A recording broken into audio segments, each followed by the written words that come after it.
हम लोग शादी ब्याह के गीत गाने जा रहे हैं। अच्छा लगे तो लाइक शेयर सब्सक्राइब जरूर करें।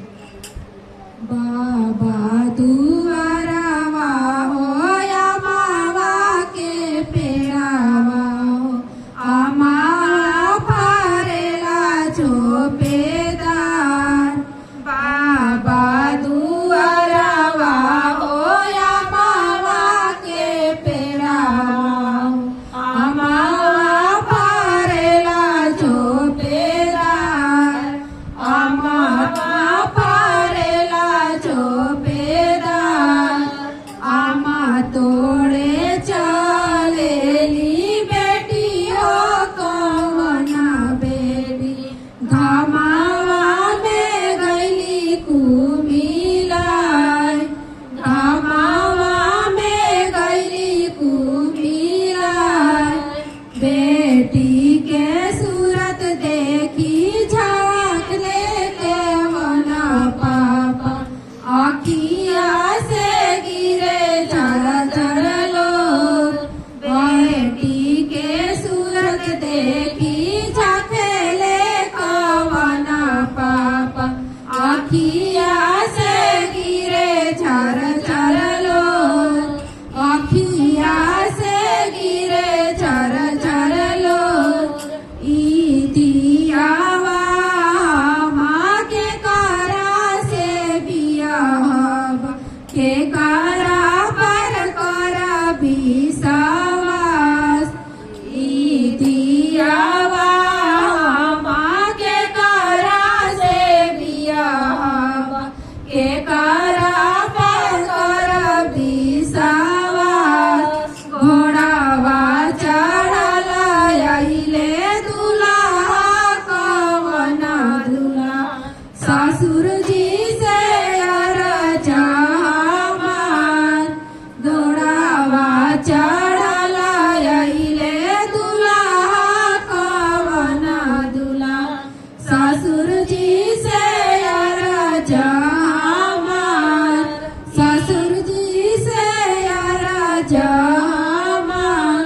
ई दियावा पापा हमारा से बियाहो, हमारा पर करी विश्वास।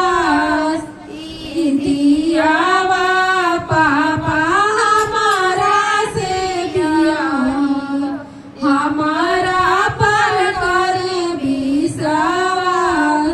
एतना बचन जब सुनेली कवना बेटी, आमा से दैयो अकबर।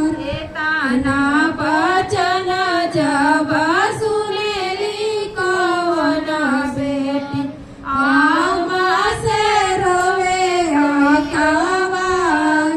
हमारा ई पापा दूरा देश भेजले हो, कोई नहीं आपन हमार। हमारा ई पापा दूरा देश भेजला, कोई नहीं आपन हमार।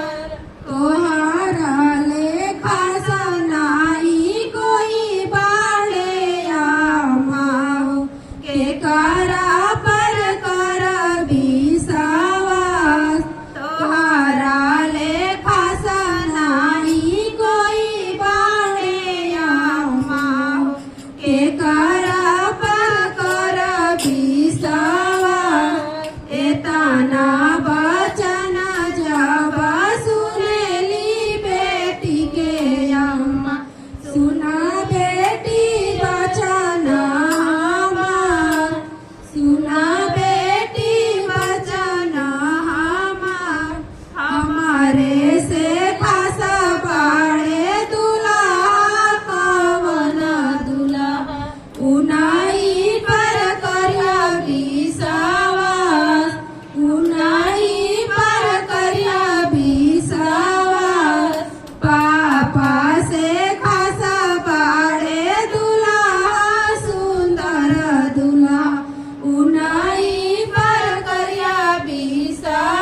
नहीं